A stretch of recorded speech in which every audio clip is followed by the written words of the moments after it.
you off already? Yeah, I'm sorry, I've got to go. No, come on. Don't go yet. Stay here with me for a bit. Come on, it'll be nice. Sorry, Miles. I've got to go. I'll pay you if I have to. Honest to God, I will. Honestly, there's no need. Is that all I am to you? Am I just another customer? Fine then. See what I've got? I've got 75 quid. I'll give it here, right now. Take it. Please. I don't need your money, okay? Got my support group. I mean, you can come along if you like. It might do you some good after everything you've been through. Nah, I don't think that's my kind of scene.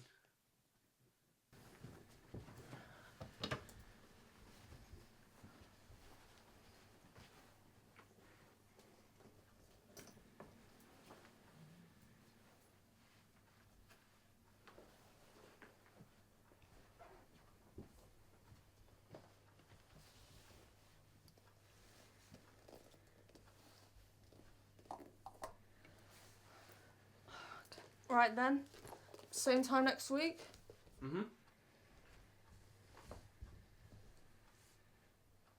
Actually, come on.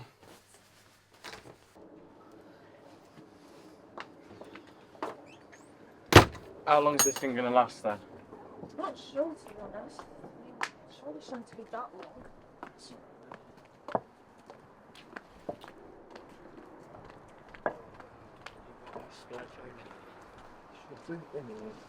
Your blush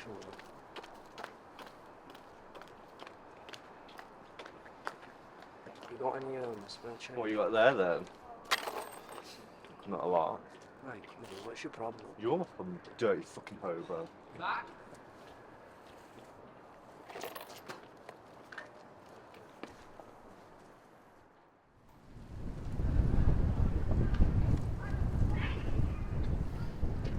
Yeah, you're alright. Yeah, I'm alright. How's your mum? It's not getting any better. And with Frank not here, it's hard, you know? Yeah, it's what's that? How is Frank anyway? You been to visit? He won't let me see him. He doesn't want me to remember him like this. Yeah, I get that. Anyway, I've been looking out for you. Let's give it. Take it. I can't, it's... Take it. As far as I'm concerned, that's Frank's money. Thanks. Where are you off to anyway? I need to go to my support group. Support group. Yeah. I want you over. No. Right. How have you been? It's been... Watch yourself. What, did you just call in? I'm sorry. You're deaf. I'll be to repeat for you. You're some kind of fucking comedian, mate. Go on, leave him. Yeah, go on. Piss off. Zach. You've got some kind of problem. Zach, leave him. Off you go. Fucking prick.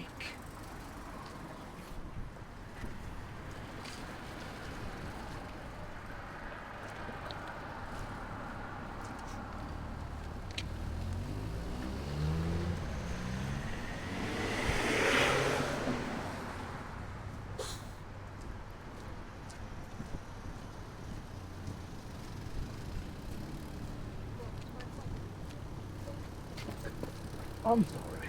Are you sick? Am I the only one around here who can actually see? Use your fucking eyes. Jesus wept.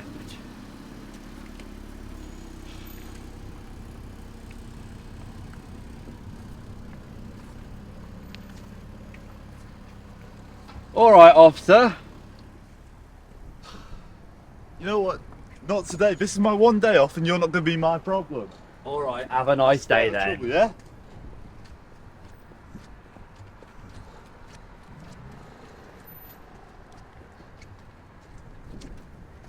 Yeah, what's up?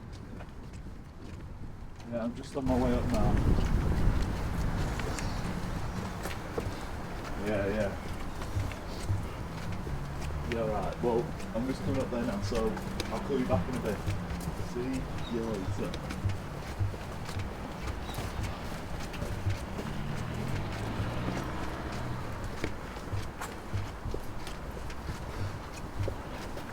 You alright? good, thanks. Anyone else here yet? Hi, my name is Charlie. I'm 17. When I was 15, my brother, Frankie, went to prison after making some stupid decisions. We were really close when we were younger. Two sides of the same coin, as my mum would say. I just wish I could turn back time, you know? Back to when we were younger and we were so innocent. I wish I could find a way to bring him back. It's like he's dead now. He stabbed someone and I've had to deal with the consequences of his actions. How selfish is that?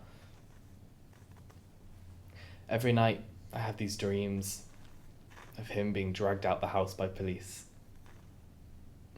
Just like how it happened.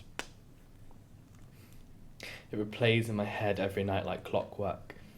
How could my brother, my sweet, kind, innocent, overprotective brother do something to hurt so many people? Look, I don't know what you guys have been through, but having to look the dad of a dead kid in the eyes. A dead kid your brother killed. The worst part is I feel responsible. Like, I know I didn't stab anyone, but I did nothing to stop it.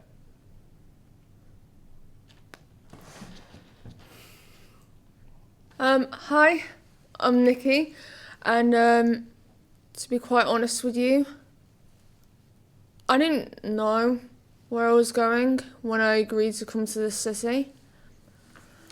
My dad paid some men he knew to bring me here. I was put into a van with families, women, and even children. We were treated like animals. It was horrible.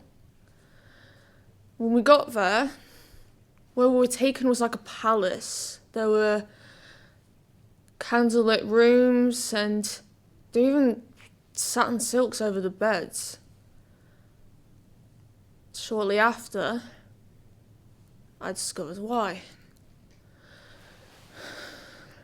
For 2 years, I was stuck in this constant cycle of sleeping when I could, finding any scrap of food to eat, and being sold to men to have unprotected sex with me. It happened 3 times a day, on average. Sometimes more, sometimes less. I have seen it all. I'd be sick every day.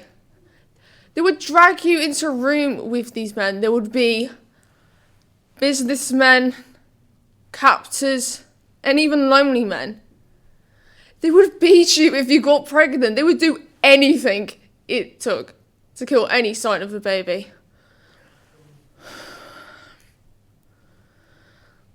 One day, the police showed up and they took us all into temporary housing. I had nothing.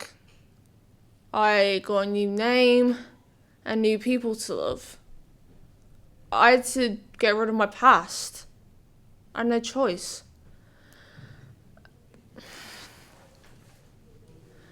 One day, a woman proposed for me to start sex work. I couldn't refuse. I had no skills. I had absolutely nothing. I started carrying a knife with me wherever I went and got to the point where I lost control and I nearly stabbed a client. I don't even know what got into me. Like, why was I doing this to myself?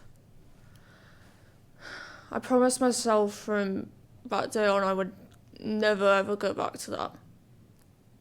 I just couldn't. I'm Mars. I used to be in a gang, but I got out about a month ago. The anxiety and stress that I got, constantly trying to be some hard man and looking over my shoulder, it was like torture. Like once I held a knife to some guy's neck just because he wouldn't give me his phone. And ever since, it was fun. like carrying a knife. It gave me some power, and it made people notice me. All I've ever wanted is people to notice me. I live by myself. From the moment I wake up to the moment I go back to sleep, I'm alone. Okay.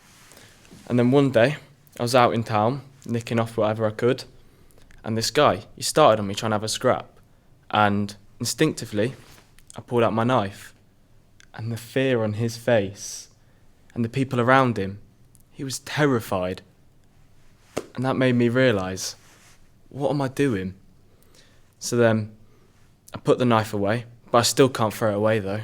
I can't do that, because I don't even feel safe in my own house. I just want life to go back to normal. Well, as most of you know, and for those who don't, I'm Christine. And well, growing up, I was surrounded by pretty much chaos. 15 years old I was, selling drugs, popping pills, pimps trying to take advantage of me every chance they got. That was the kind of life that my parents surrounded themselves with.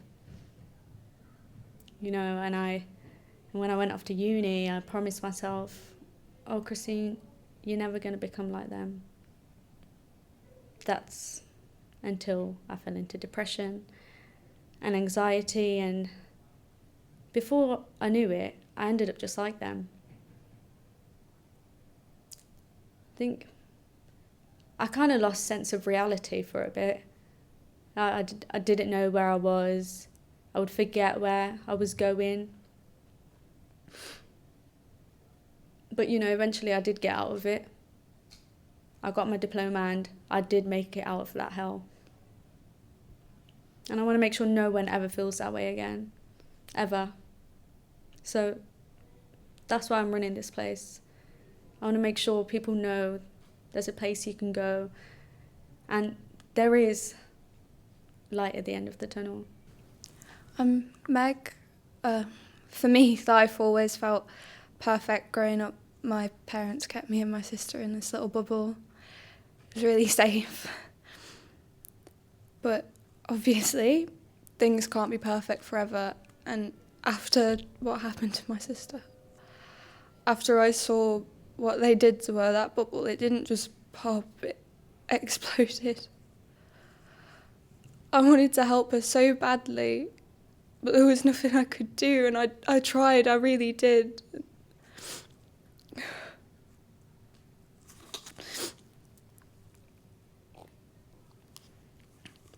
You never think that it's your family, that this kind of thing happens to. I mean, you see it all the time on the news, but it feels so distant. And then when something like this happens, it makes you so paranoid. I sat there every night staring at the ceiling thinking that it was going to happen again, that they were going to try to take my sister away from me. It's not fair. So it pushed me to really try and help people. I trained to be a paramedic. I kept everyone I loved really close. I did everything I could, but even sometimes that still doesn't feel like the best thing. Doesn't feel like I'm doing all that I can. I guess all I can do is just carry on trying. Yeah, I'll start.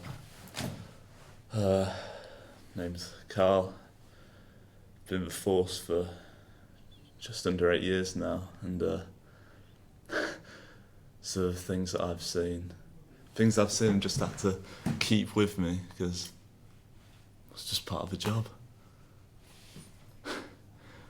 Lying awake at night, staring at the ceiling while pictures of kids lying dead in the street go through your head. It's not part of the job. Hey, you certainly don't get paid enough for it, do you? You know, in the office we don't talk about it. Why would we? We see it every day, we all know what it's like. So why is no one talking about it?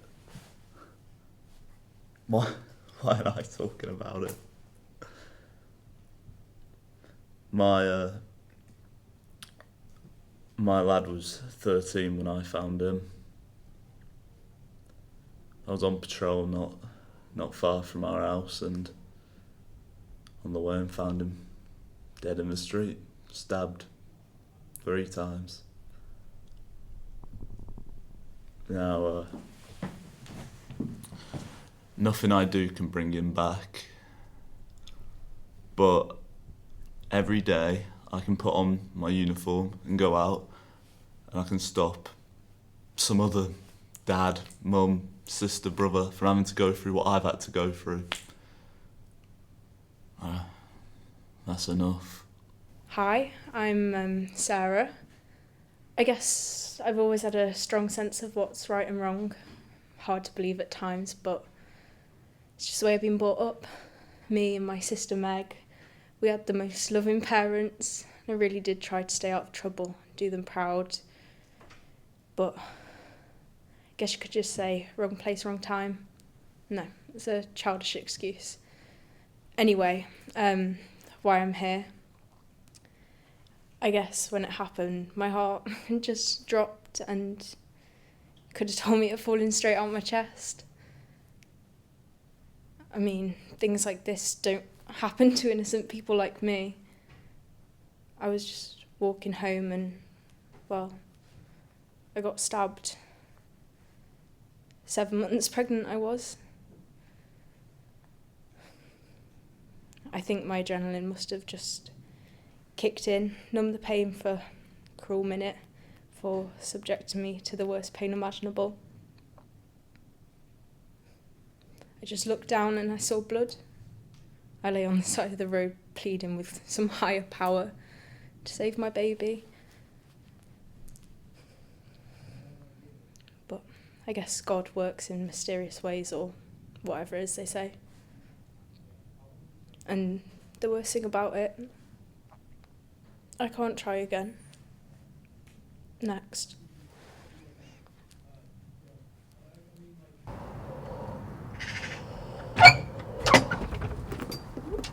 Hiya. You okay? No. I've been homeless for about 2 years now. Ever since my own dad kicked me out. I was a twat when I was a kid, you know. Surrounding myself with the wrong people, the type of people who think that the world owes them something. I didn't value education. I got into fights and I got kicked out of 3 different schools. And I took it all for granted. Now look at me. I'm broke, ain't got a house, don't even have a job. No friends, no family to support me. Living like this is bloody miserable. To be honest, I wouldn't even call this living. I wouldn't even wish this life on my worst enemy. The things you see and the things you hear. There was this stabbing I witnessed this one time while living out here. It was this woman, she was just walking through an alleyway minding her own business, and she got stabbed by this kid in a black hoodie. She screamed for help.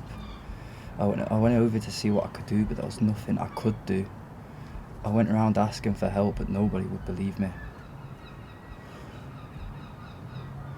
I just sometimes sit and wonder, what if I didn't mess up? What if I valued my education? What if I surrounded myself with the right people? And what if I could have saved her?